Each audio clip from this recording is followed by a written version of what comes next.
Спасибо большое. Во-первых, Նախ կուզեի շնորհակալություն հայտնել հայկական կողմին կառավարությանը բարձր մակարդակի կազմակերպելու համար, նաև մեր գործընկերներին, որոնք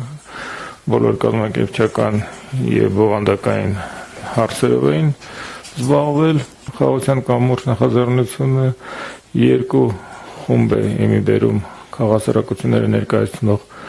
Ադրբեջանի Հայաստանի 5 հոգի ամեն կողմից առաջին հանդիպմանը մասնակցեցին, այս անգամ մենք որոշեցինք ավելի շատ ներկայացուցիչներ հրավիրել քաղաքասարակության հիմնական ուղղությունները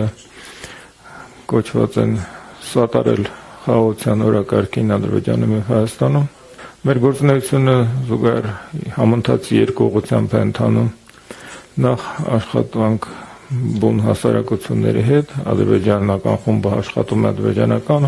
հասարակության հետ, հասարակական կազմակերպությունների հետ, փորձագետների, ԶԼՄ-ների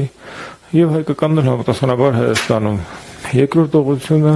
փորձ անելն է իրականացնել համատեղ նախագծեր։ Կարելի է նշել, որ մենք անկեղծ երկխոսություն հաստատեցինք, դրա համար ստեղծվել է միջավայր մթնոլորտ կառավարությունների կողմից, որը ընդարձակվում եւ խորանում է։ Կառավարություններն ու առաջնորդները օրինակ են ծառայում երկրների, որ այդպիսի փոխներգործություն հնարավոր է։ Դրա հետ մեկտեղ քաղաքական երկխոսություն է տեղի ունենում։ Երկու հասարակություններն էլ արդեն ըմբռնում են ձևավորել այն, որ խաղաղության օրակարգը հաստատված է։ Տնտեսական փոխներգործությունը երկրորդ շերտն է ապահովում, որը թույլ է տալիս ավելացնել բովանդակային մասը կառուցողական դրական լուրեր ապահովելով մեր ինֆորմացիոն դաշտում։ Սա թույլ է տալիս մեզ քաղաքասարակության ներկայացուցիչներին խոսել խաղաղության մասին եւ խաղաղ օրակարգի մասին հիմնավոր կերպով։